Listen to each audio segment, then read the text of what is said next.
Olá, queridos, a paz do Senhor.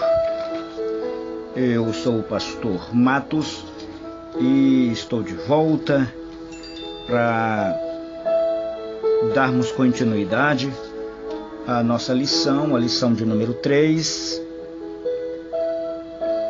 que trata, vamos ver, de Melquisedeque, o rei de justiça. Nós vamos finalizar a lição hoje, a lição de número 3, que tem como tema segundo a ordem de Melquisedeque. Nós vamos tratar do tópico de número 3, a ordem de Melquisedeque. A expressão segundo a ordem de Melquisedeque é tipológica. Jesus não pertencia à tribo de Levi, por isso não seria consagrado sacerdote de acordo com a lei. Você lembra que nós tratamos aqui que a tribo de Levi foi chamada por Deus, autorizada por Deus para exercer o sacerdócio.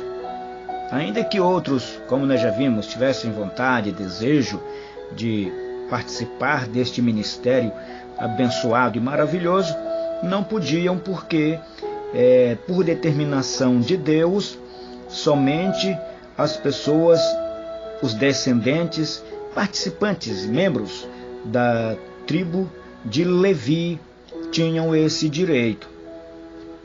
Jesus, em função disso, não tinha esse direito, não era consagrado então. Vejamos, vamos repetir o texto. Por isso não seria consagrado o sacerdote de acordo com a lei. Ele pertencia à tribo de Judá. Porque aquele de quem essas coisas se dizem, ou seja, aquele quem Jesus, a respeito dele as coisas se dizem, pertence a outra tribo, da qual ninguém serviu ao altar, visto ser manifesto que nosso Senhor procedeu da tribo de Judá, e concernente a essa tribo, nunca Moisés falou de sacerdócio, mas o sacerdócio de Cristo é superior ao de Arão. Era um sacerdócio eterno, com tais características. Jesus é superior a Levi, a Arão, a Abraão e a todos os seus descendentes levitas.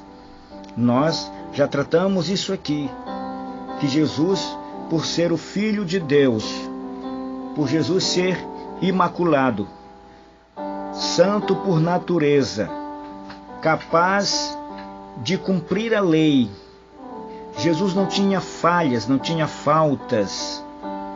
Os demais eram homens naturais, pessoas.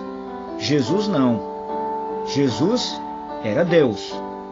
E como tal, Jesus, embora tenha sido tentado, mas Jesus em nenhum momento vacilou ou fraquejou. Jesus sempre se manteve superior, acima, então, de Levi, de Arão e de Abraão, que tiveram suas falhas porque eram homens naturais.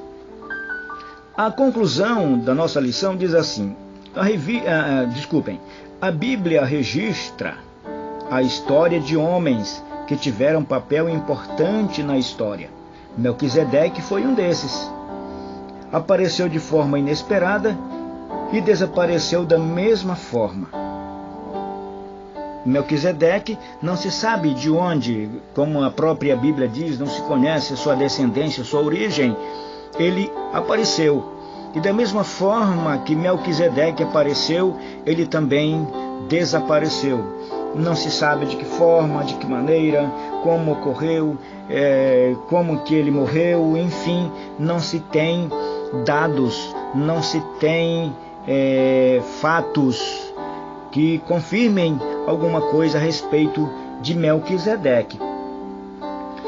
apareceu de forma inesperada e desapareceu da mesma forma. Porém, seu sacerdócio tornou-se tipo do sacerdócio de Cristo, santo, perfeito e eterno.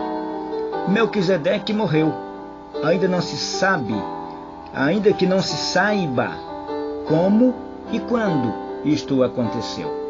Cristo também morreu, mas ao terceiro dia ressuscitou e vive eternamente.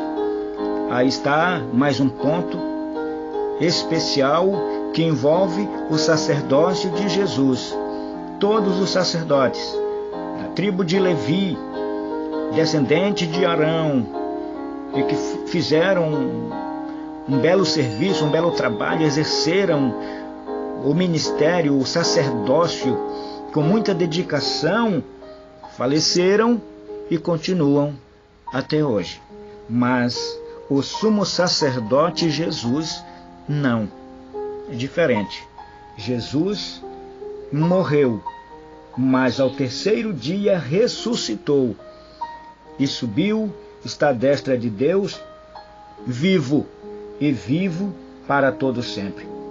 Porque dele assim se testifica: tu és sacerdote eternamente, segundo a ordem de Melquisedeque. Queridos, para a gente concluir, para a gente terminar essa lição, vamos falar um pouquinho rapidamente sobre o sacerdócio no Novo Testamento. Não podemos tomar a legislação sacerdotal para cumpri-la literalmente hoje. Nós precisamos, porém, aprender com ela, extraindo princípios espirituais para aplicação nos nossos dias. Os rituais judaicos, com seus oficiais e objetos sagrados, eram figuras das coisas celestiais e da realidade futura, que para nós é presente e que se cumpre na igreja hoje, na atualidade. A igreja é chamada de reino sacerdotal, segundo Pedro, 1 Pedro, capítulo 2, versículo 9. E nós achamos esse texto que traz essa confirmação. Cujo único sumo sacerdote é o Senhor Jesus. Ele cumpriu todos os rituais da lei, todos. Ofereceu o sacrifício de si mesmo e entrou no santuário celestial, apresentando-se diante de Deus, diante do Pai. Quando Jesus morreu, queridos, o véu do templo se rasgou, como sinal de que o acesso ao santuário celestial estava aberto a todo aquele que crê, a todo aquele que entregar a sua vida a Jesus, a todo aquele que pela fé acreditar no sacrifício, e que este sacrifício de Jesus foi pela humanidade, sacrifício, como já falamos, eterno, válido para a eternidade. A partir de então, todo cristão é um sacerdote diante de Deus, porque creu, porque acreditou. Ora, se todos os cristãos devem estar à altura das exigências do Senhor nosso Deus, para os sacerdotes, no caso, o que dizer dos ministros eclesiásticos? Se não precisam estar acima. Os sacerdotes tinham uma espiritualidade, um comportamento exemplar e acima dos demais.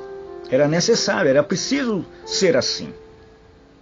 Mas também, no nosso caso, ministros, hoje, se nós não estamos acima, também não podemos estar abaixo. O líder, enquanto modelo para o rebanho, para a igreja, para aqueles que estão sob o seu comando, percebemos isso nas especificações que Paulo passou a Timóteo e também passou para Tito, no que diz respeito ao episcopado e ao diaconato. Se você quiser uma confirmação, leia em 1 Timóteo capítulo 3 e Tito, título 1. Tito 1. O sacerdote não era perfeito, mas devia estar sempre disposto a reconhecer seus pecados, abandoná-los e oferecer o sacrifício correspondente. Jesus, queridos, já ofereceu o sacrifício definitivo, como nós já falamos aqui.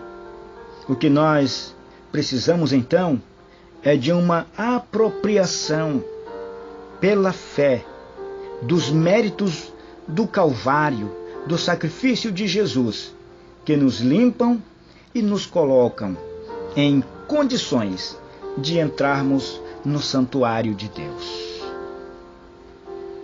Vamos estar atento, ter cuidado, como eu já disse em outras ocasiões, ter cuidado com o nosso modo de falar, de agir, as nossas atitudes na igreja, na rua, no trabalho, na escola, na faculdade, enfim, onde nós estivermos, nós precisamos manter o nosso comportamento, o nosso caráter, porque hoje, na atualidade, como participantes da Igreja do Senhor, a igreja é chamada de reino sacerdotal. E se nós pertencemos a esta igreja chamada de reino sacerdotal, então nós precisamos manter um comportamento adequado de um verdadeiro sacerdote de nosso Senhor e Salvador Jesus Cristo. Nós, com estas palavras, encerramos a nossa terceira lição. E logo, logo, nós vamos retornar, vamos dar continuidade à nossa Escola Bíblica Dominical, a lição de número 4, que trata de Isaac, um caráter pacífico. Deus abençoe, em nome de Jesus, e que você continue aprendendo mais e mais, desejoso de aprender mais e mais a palavra do Senhor e ser um sacerdote exemplar, em nome de Jesus.